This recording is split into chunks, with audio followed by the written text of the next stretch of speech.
Huwag mong galitin si Juan, baka magising sa laban. Hustisya'y para sa mayaman, mahirap laging talunan. Matagal nang tiniis, pero oras nyo nang bayaran. Huwag sanang hintayin, kamatayan ang hatol sa'yo ni Juan.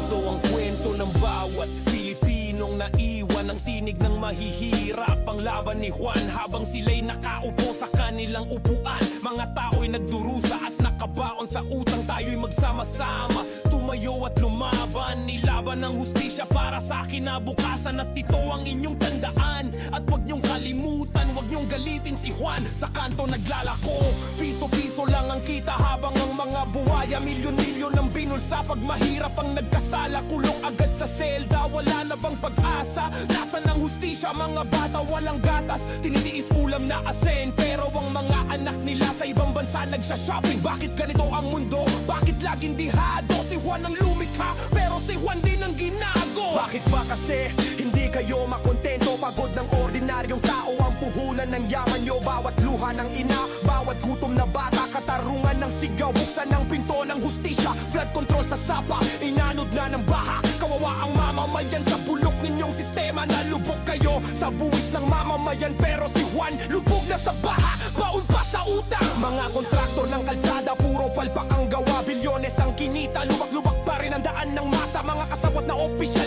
para mga hari sa palasyo. Habang si Juan ay nagugutom, nila mo ng dilim sa kanto. Kayo'y tunay na salot, magnanakaw, mapagsamantala. Magnanakaw sa kongreso, sa proyekto, sa bawat firma. Huwag kayong kampante sa inyong karangyaan. Baka magalit na si Juan at tulan kayo ng kamatayan.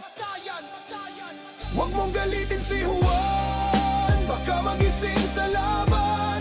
Hustisya'y para sa mayaman, mahirap laging talunan. Matagal nang tiniis, pero oras nyo nang bayaran.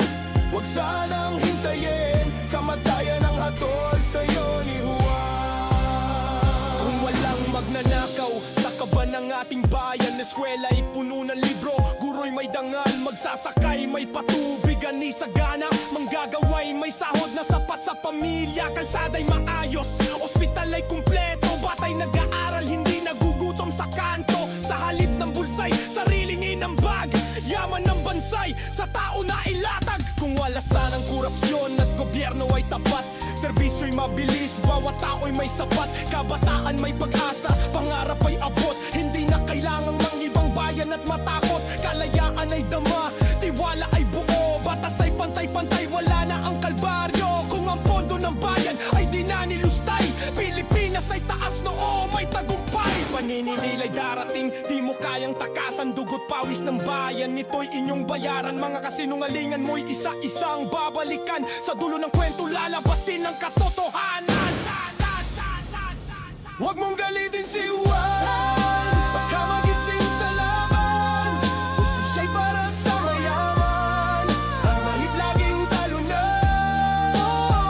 Matagal nang tiniis, pero oras nyo nang bayaran. Huwag sanang hintayin, kamatayan ang hatol sa'yo ni Juan.